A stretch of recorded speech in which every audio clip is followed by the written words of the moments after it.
ಕಾಲದಲ್ಲೇ ಹಳಗನ್ನಡದಲ್ಲಿ ಬರೆದಿರೋದು ಇದು. ನಾನು ಸ್ವಲ್ಪ ಹಳಗನ್ನಡ ಓದಕ್ಕೆ ಬರೆದಿದ್ದಕ್ಕೋಸ್ಕರ ಹೇಳ್ತಿದ್ದೀನಿ, ಸ್ವಲ್ಪ ಓದ್ಕೊಂಡಿದ್ದೀನಿ.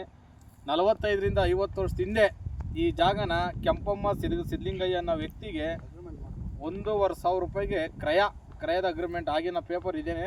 ಕ್ರಯ ಅಂತ ಹೇಳ್ಬಿಟ್ಟು ಮಹಮ್ಮದ್ ಸಾಹೇಬ್ರು ಹೆಬ್ಬೂರವರು 1383ರಲ್ಲಿ ಮಾಡಿಕೊಡ್ತಾರೆ. ಮುಂದುಗಡೆ ಮಾಡಿಕೊಟ್ಟಂಥ ಜಾಗನ ಇವತ್ತು ಏನು ಮಾಡ್ತಾರೆ, ಸರ್ವೆ ನಂಬರ್ 500/1/4 ಸರ್ವೆ ನಂಬರ್ನ ಕೆಲವು ಗೂಳೂರು ಗ್ರಾಮದವರು ಮತ್ತು ಗೂಳೂರಿನ ಅಕ್ಕಪಕ್ಕ ಗ್ರಾಮದಂಥ ಬ್ರೋಕರ್ಗಳು ಈ ಜಾಗದ ಡಾಕ್ಯುಮೆಂಟ್ಗಳನ್ನ ಸೃಷ್ಟಿ ಮಾಡಿ ಒಂದು ಮಾದಿಗ ಸಮುದಾಯಕ್ಕೆ ಸೇರಿದಂಥ ಸಮಾಜದ ಮಾದಿಗ ಸಮುದಾಯಕ್ಕೆ ಸೇರಿದಂಥ ಜನಾಂಗದ ಒಂದು ಭೂಮಿನ ಕಬಳಕೆ ಮಾಡೋ ಉದ್ದೇಶಕ್ಕೋಸ್ಕರನ ಸೃಷ್ಟಿ ಮಾಡಿ ಇವತ್ತು ಈ ಜಾಗನ ಮೋಸ ಮಾಡಬೇಕು ಅಂತ ಉದ್ದೇಶಪೂರ್ವಕವಾಗಿ ಮೋಸ ಮಾಡ್ತಾವ್ರೆ.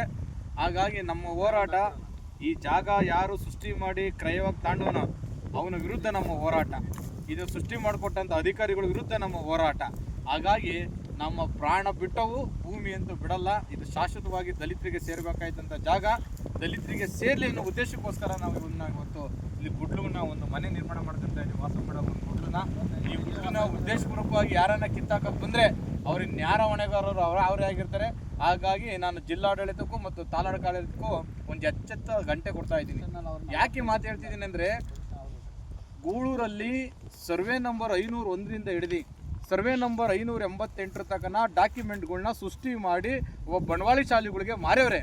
ಬ್ರೋಕರ್ಗಳೆಲ್ಲ ಸೇರ್ಕೊಂಡು ಬಂಡವಾಳಿ ಶಾಲೆಗಳಿಗೆ ಈ ದಲಿತರಿಗೆ ಸೇರ್ಬೇಕಂತ ಜಾಗಗಳನ್ನ ಅಂದಾಗ ಕಾಲದಲ್ಲಿ 4 ಜನ 5 ಭಾಗ 6 ಭಾಗ 7 ಭಾಗ ಒಂದೊಂದು ಕುಟುಂಬದಲ್ಲಿ 10 ಜನ 15 ಜನ ಇರೋಂಥ ಭಾಗದ ಸರ್ವೆ ನಂಬರ್ಗಳನ್ನ ಯಾರೋ ಒಬ್ಬ ಒಂದು ಕುಟುಂಬಕ್ಕೆ ಸೀಮಿತವಾಗಿ ಮಾಡಿ ಇವತ್ತು ಆ ಜಾಗಗಳನ್ನೆಲ್ಲ ಮಾರಿ ದಲಿತ ಜನಾಂಗಕ್ಕೆ ತಬ್ಲಿ ಮಾಡೋಂಥ ವ್ಯವಸ್ಥೆ ಮಾಡೋರೆ ಈ ಬಂಡವಾಳಿ ಶಾಲೆಗಳು.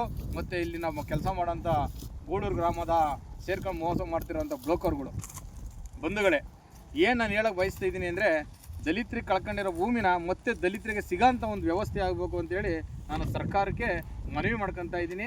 ಮತ್ತು ಈ ನಾಡ ಕಚೇರಿಯಲ್ಲಿ ದೊಡ್ಡ ದಂಧೆ ಮಾಡಿಬಿಟ್ರು. ಅವಾಗ ಯಾರು ನಮ್ಮ ಆರಯ್ಯ ಕುಮಾರ್ ಅಂತ ಇದ್ದರು, ಆ ಮನುಷ್ಯ ಕೋಟಿಗಟ್ಟಲೆ ದಂಧೆ ಮಾಡಿಬಿಟ್ಟ. ವಿ ಎ ಶಿವರಾಮು, ಆರಯ್ಯ ಕುಮಾರ್ ಅಂತ ಇದ್ದರು, ಮತ್ತು ಉಪ ತಹಸೀಲ್ದಾರ್ ಭಾನುಪ್ರಕಾಶ್, ಇಷ್ಟು ಜನ ಸೇರಿ ದಲಿತರ ಜಾಗಗಳನ್ನ ನುಂಗಾಕ್ಬಿಟ್ಟು ಬಂಡವಾಳಿ ಶಾಲೆಗಳಿಗೆ ಲಾಭಕ್ಕೆ ಮಾಡ್ಕೊಂಡು ಕೊಟ್ಟವ್ರೆ. ಬಂಧುಗಳೇ, ಇವತ್ತು ನಾವು ದಲಿತರುಗಳು ಬೀದಿ ಬಂದು ಯಥಾಸ್ಥಿತಿ ಮಂಡಿಪೇಟೆ ಮೂಟೆ ಹೊರಬೇಕು, ಗಾರೆ ಕೆಲಸ ಮಾಡಬೇಕು ಅಂಥ ಪರಿಸ್ಥಿತಿ ಬಂದ್ಬಿಟ್ಟೈತೆ. ರೈತರ ಕೆಲಸ ಬಿಟ್ಬಿಟ್ಟು ಇವತ್ತು ನೋಡಿ, ಇದಕ್ಕೆ ಸಾಕ್ಷಿ ಇದೈತೆ.